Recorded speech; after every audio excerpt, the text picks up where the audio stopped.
All right, so yesterday we saw a clip, not the entire clip, but part of the clip of Slimey Honey, the CEO, which was a young man, 17-year-old, or 18? I don't remember the exact. 17,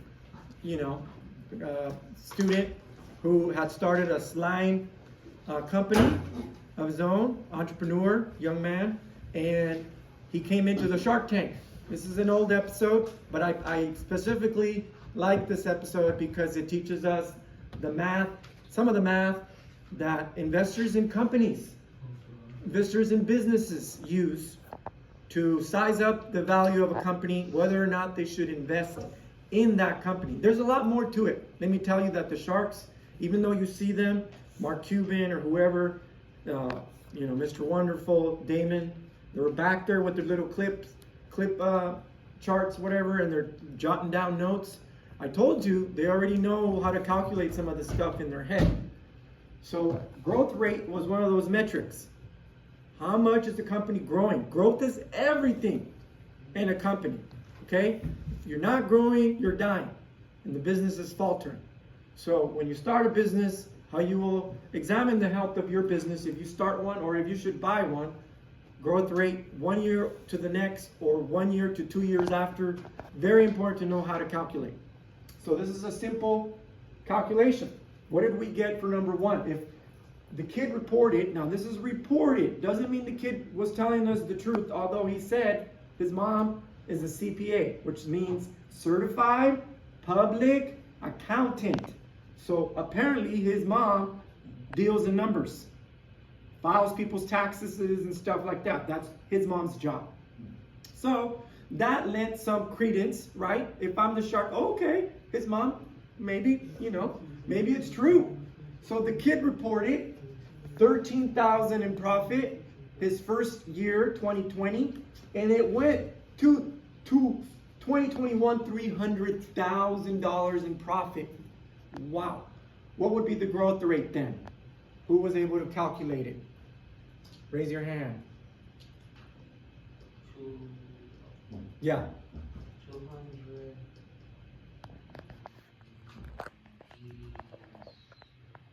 287%. You're off by more than a factor of 100.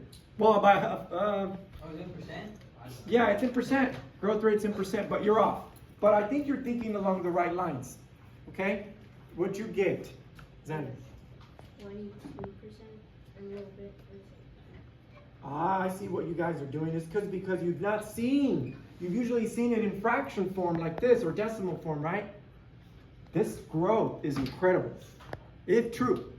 Let's go ahead and calculate it up here, okay? Because you guys are 100, a factor of 100. You have to multiply times 100. You're missing that. So the kid reported 2021, so present at that time. There was actually another present value of 300, but to date. What does that mean? To date. He said to date, we've done 540,000 in sales, $300,000 in profit. Before we go to the growth rate, what does he mean by to date?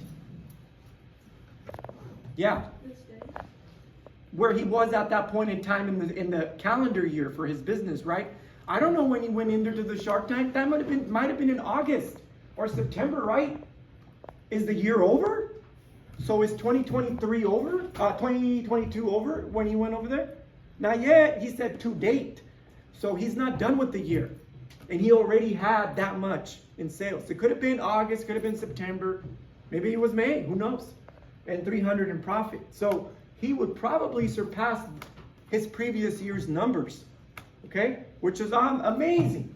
But anyway, let's just work on 2020 and 2021. So we have present, we're going to call 300K, subtract past 13K the year before, over past 13K. So now it becomes a simple subtraction on the numerator side. 300 minus 13, 287K. Divided by 13K. And this is where you guys got tripped up because you saw a whole number finally. A whole number. 22.07. And you're like, okay, I guess it's 22%. But you have to multiply what you get here. What does it say? By, oh, it's not there. That growth rate is 0.51, but to get a percent, we multiply it times 100. And this kid's company, the CEO of Slimey Honey, who incidentally now has grown his TikTok channel to 1 million followers. So I'm pretty sure he went on that show to get more social media presence, and he accomplished that. And it was now 2,207% growth. This is amazing growth. Amazing, if true. Wow. Would you want a piece of that pie? We talked about equity yesterday. Owning some of his business. He's asking for 10% of his company. 10%. One of the sharks. They're all going to be trying to get a piece of it. He keeps, apparently, I don't know if he has other investors, he keeps 90% of the pie for 100, what was it, 150,000? Yeah. Okay. And we got the valuation, right, from that. And anyway, we'll know in a little bit what he decided to do. Now, how do we calculate what the entrepreneur believes the company is worth? Let me show you, because that's the next problem in our Google Doc. So if the kid comes in, he says, I want 150,000 for 10% of my company. He is saying to the sharks, my company is worth $1.5 million right now, based on my numbers, which he presented later. So how do we get that? First, we have to understand that a pie is 100%, right? The whole pie. So we divide whatever they're asking for in percentage. 10%. We get 10. Now we multiply this number times the amount they're asking for.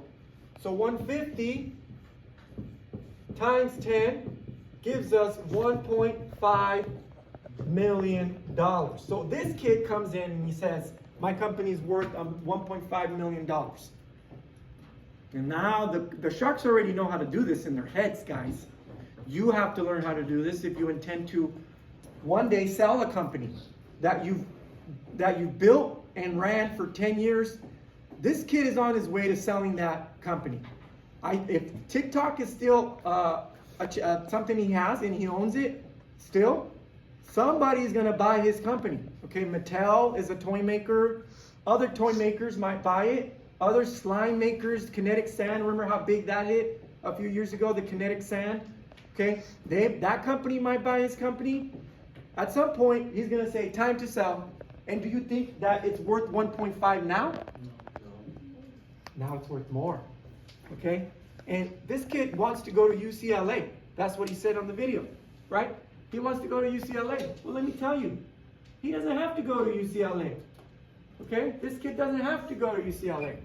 He could keep running that business, paying himself handsomely. He'll certainly make more money running his company and eventually selling it. He'll cash out. 10 years, 15 years, cash out. 7 million, 8 million, maybe 10 million. How would you like to be a 27-year-old with $10 million? All for starting a smelly, nice smell slime company, right?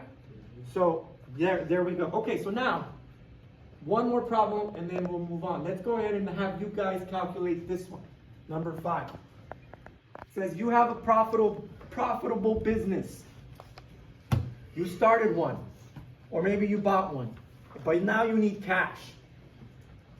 You need money. You need cash for something. We don't know why he needs his cash, the Slimey Honey guy. He's going to tell us in the video later. You approach an investor who's got money. Rich people. There's lots of them. There's never an absence of money. Do not think the money's not out there. There's tons of money in this country. You just got to find the people. Okay? Build your network. And you're going to ask for $100,000 from your investor.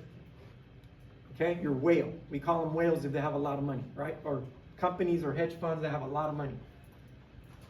$100,000 for 8% equity in your company.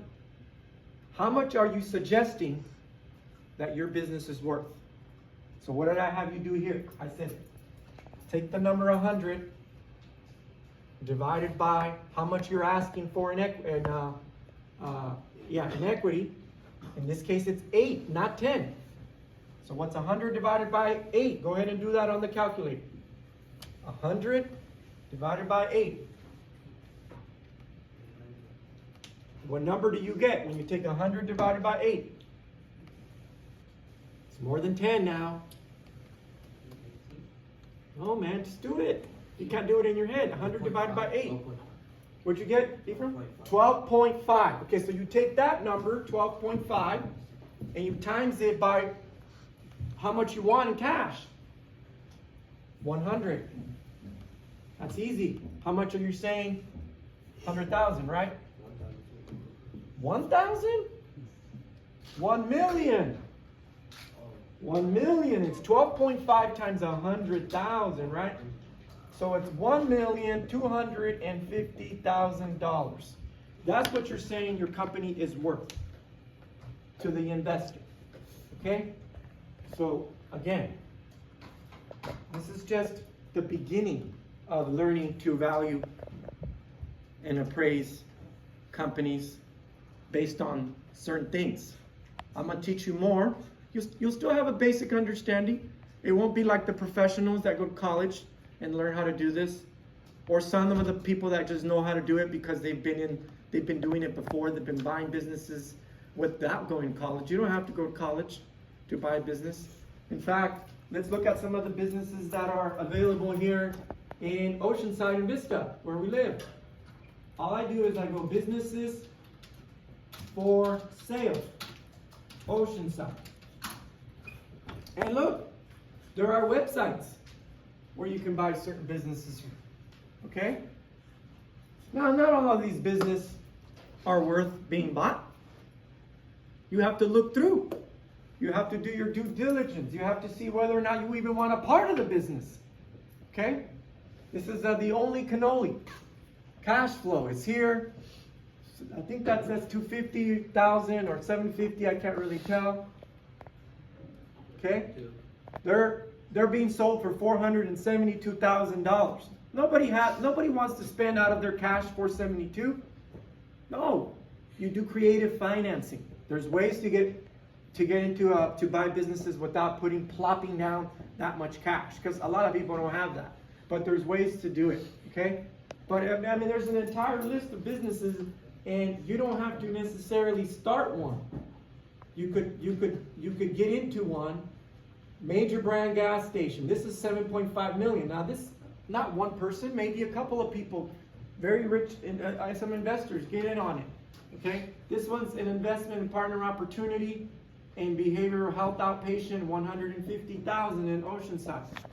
Look at this. Here we have a stationary Mexican truck. How many of you might want to start a restaurant someday? Well, you might want to start with the truck, like some people do. It's only $95,000. If you know how to cook Mexican food, why would you go to college, right? Not that college is bad, but out of high school, you raise the funds. You ask your parents, spot me, uncles, aunts, spot me 25,000. You go to the guy and you go, I don't have 95. I can give you 25 now, and we could work something out. Maybe you can loan me the remainder. I'll pay you this amount per month with the loan that you're giving me for the remainder. And just train me. Teach me how to run the thing that you're doing. Boom, you blow it up. How? You're young. You got the social media. Hey guys, I just started a Mexican food company. I'm the new owner. Come out, support. You know, maybe you got 1,000 people because I told you in high school to build your social media presence, right? So now you're hitting them all up. Come to my new biz. Hey, try these new flavors. I got a new chef, whatever. The guy taught me how to, because they will do training too. They don't just sell you the business. If you ask for it, they will train you. And they will stay with you 4, 5, 6 months until you get the ropes. You say, okay, I'm making so much money. 1, 2, 3 years, 4, 5 years later, you're like, I outgrew this. I got too many customers. I'm going to go into a brick and mortar, right? That means an actual shop, and it's going to be called the same name, that whatever, okay? See what I mean? You don't have to start one by yourself. You could buy one. Why is this guy selling? Who knows? Who knows? You talk to them. Why are you selling the business if it's profitable? Okay? $36,000 in cash flow. Okay, that's not a lot. But for a high school graduate, you just graduated. If you're going to make 36 your first year, that's not bad. You're still living at home maybe. Okay, that's okay. You grow it. Okay, you expand later. You build it out. Now what? You start one. You go start another one. What do we call that when we got more than one? Franchising, right? Or because now you have maybe you have another manager who wants to do it. Maybe you hire somebody, or you just start a chain. Okay? All right. So I've given you some ideas. We're going to get more involved in this. Thank you for listening. I'm out.